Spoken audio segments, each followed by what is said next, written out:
My dad once told me that generosity is one of the most rewarding things that you can do in your life. He also told me that spending all day sitting in my room playing video games is a huge waste of time. And in many ways, I do believe him. I will be commemorating Dave Markin, my father, because I genuinely believe he is a great dad. I lived with my dad for most of my adolescence. I did live with others too, like my grandmother and my mother, but most of the time that I spent with my dad was the most memorable.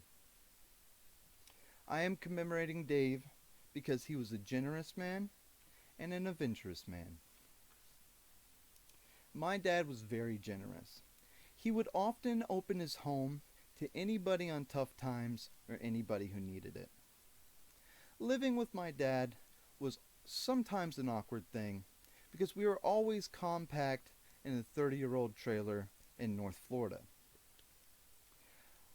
I didn't enjoy living with my dad during those times, but I did learn a lot by seeing how other people struggled in their life and learning by example. My dad would also give away many of his possessions if he felt like they needed it more than him. An example of that is my guitar. He gave me this guitar because he thought that I would need it more than he would because I often play guitar. Now, generosity isn't the only thing my dad had going for him. Next, I would like to talk about how adventurous he was.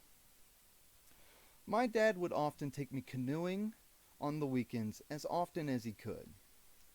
We would go out to the river, we would go swimming or fishing, but the canoeing was really his passion, and he wanted it to share it with everyone that he lived with. I would also like to talk about how much we traveled. If I ever traveled as a kid, it was because of my father. We would often go hiking in the mountains, camping in the woods, or even something as simple as river rafting in a new place. It was always a great time to go adventuring with my dad, and I loved it. And this is why I'm commemorating Dave Markin, because he was a generous man and a great adventurer. And I would like to leave you with a quote. By the time a man realizes that he was right, he often has a son who thinks that he's wrong. Thank you.